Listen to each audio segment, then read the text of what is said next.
On pourrait comparer le paysage linguistique italien, cette grande mosaïque italienne, à une salade de mesclun.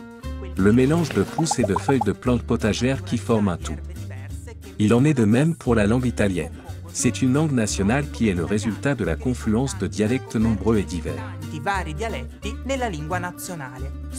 Nombreux sont les dialectalismes gastronomiques, c'est-à-dire les termes relatifs à la nourriture ayant une origine dialectale qui sont entrés dans la langue italienne.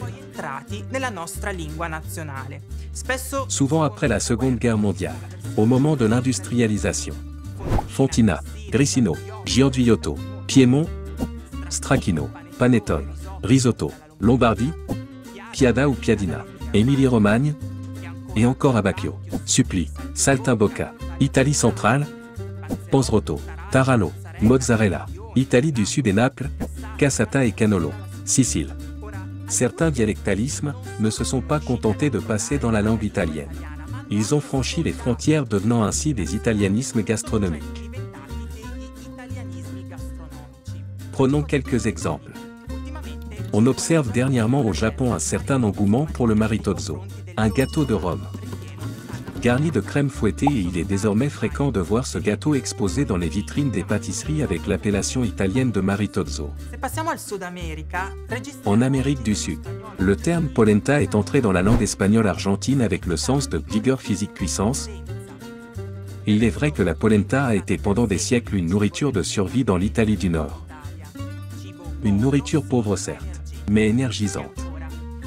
Dans de nombreux domaines, l'italien emprunte un grand nombre de mots à l'anglais, les anglicismes. Et en revanche, la langue italienne contribue à la formation du lexique culinaire anglais.